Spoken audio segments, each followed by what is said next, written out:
Cayetano Santos Godino, born October 31st, 1896, and died November 15th, 1944, also known as the Big Eared Midget, was a 16-year-old Argentine serial killer who terrorized the city of Buenos Aires. He was directly responsible for the death of 4 children, the arson of 7 buildings in the early 20th century, and the attempted murder of another 7 children. Stay tuned as we look into who he was, his accumulated crimes, his punishment, and what ultimately became of him. Godino was born as one of 8 boys in Buenos Aires, Argentina. Lucia Rufo and Fiore Godino, his mother and father, were alcoholics and abusive. Godino's father contracted syphilis before he was born, which resulted in serious childhood health issues for Godino. He was the last of 10 children born on Halloween, 1896. His parents were Calabrian immigrants who came to Buenos Aires to escape poverty in 1884. They were also fleeing the personal tragedy of the death of their firstborn, a 10-month-old son, from a cardiac affliction. Cayetano was doomed from the moment that his parents conceived him. His father was an alcoholic who loved to play the guitar.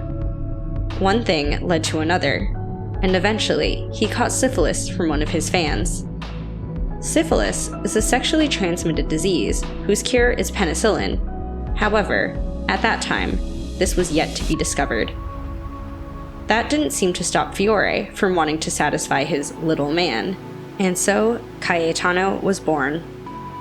During Cayetano's childhood, he faced death several times due to enteritis. This nasty infection is usually contracted by drinking or eating contaminated water or food, or by consuming unsafely prepared food, having poor hygiene or sanitation, or having contact with an infected person or animal. These common modes of transmission are likely ways that he became and remained sick. In addition to his health struggles, Cayetano was also facing physical abuse at home.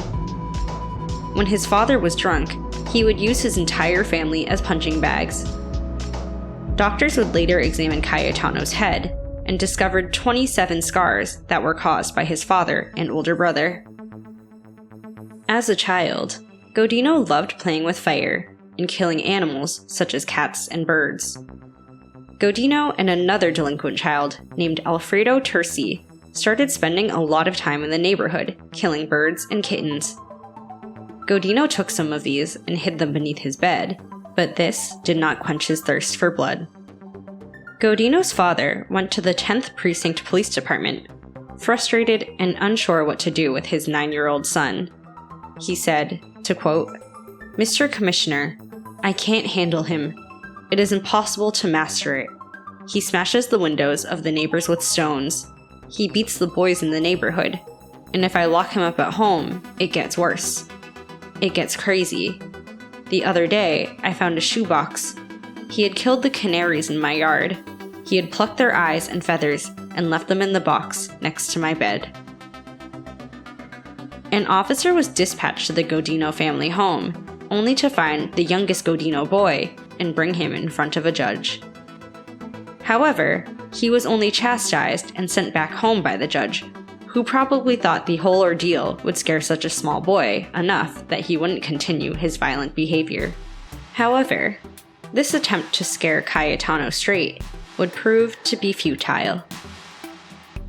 Following the judge's scolding, Cayetano threw 2-year-old Miguel de Pauli into a ditch when he was 7 years old. When a nearby official noticed this, he led both children to the police station, where their mothers later picked them up. Only 1 year later, Godino threw a stone at Ana Neri, another child in his neighborhood.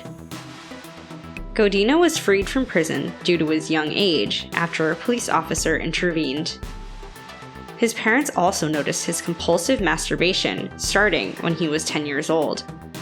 His mother told the police that she didn't know how to deal with him, which resulted in a 2-month jail term. Godino's crimes escalated into murder in 1906.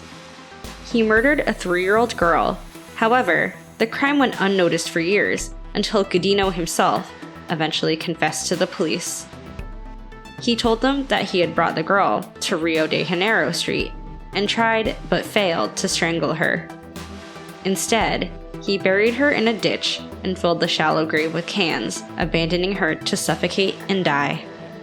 When the police arrived to investigate, they discovered that a 2-story house had been constructed over the spot identified by Godino.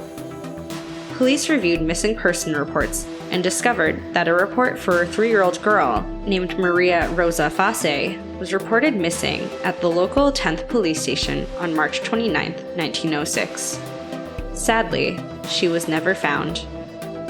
Godino, now 12 years old, was taken to Colonia for minors in Marcos Paz in 1908.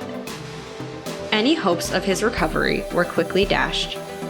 Instead, his second stint in prison tempered him and enhanced his desire for violence.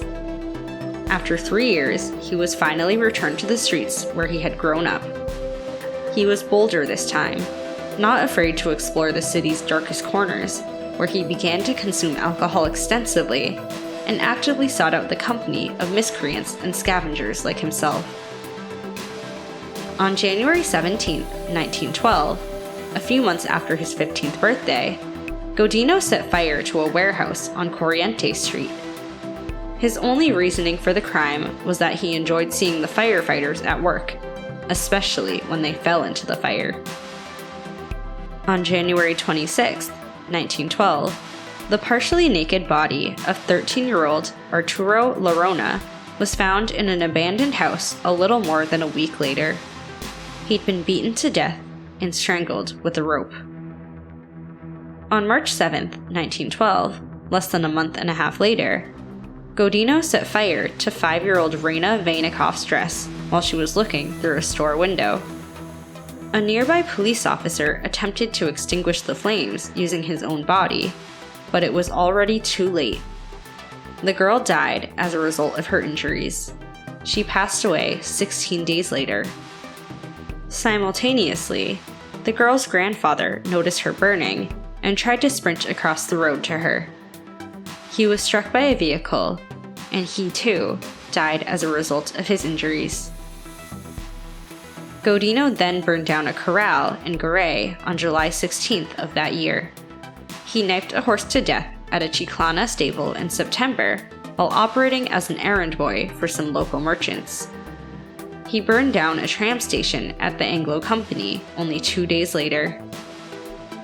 On November 8, 1912, a 2-year-old boy named Roberto Carmelo Russo went missing at Carlos Calvo village while having fun with his older brother.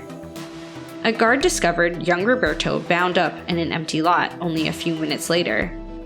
A small child with large ears stood next to him, claiming that he had just discovered him and was untangling him. The boy, later identified as Godino, was apprehended and accused of attempted murder, but was later released.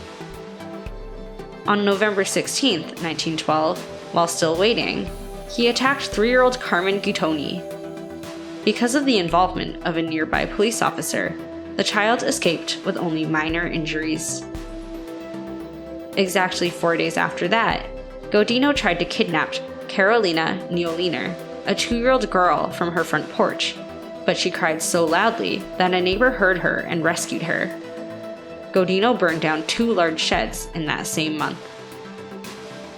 On December 3, 1912, just under 2 months after his 16th birthday, Godino used sweets to entice 3-year-old Hiswaldo Giordano from where he was playing in his front yard.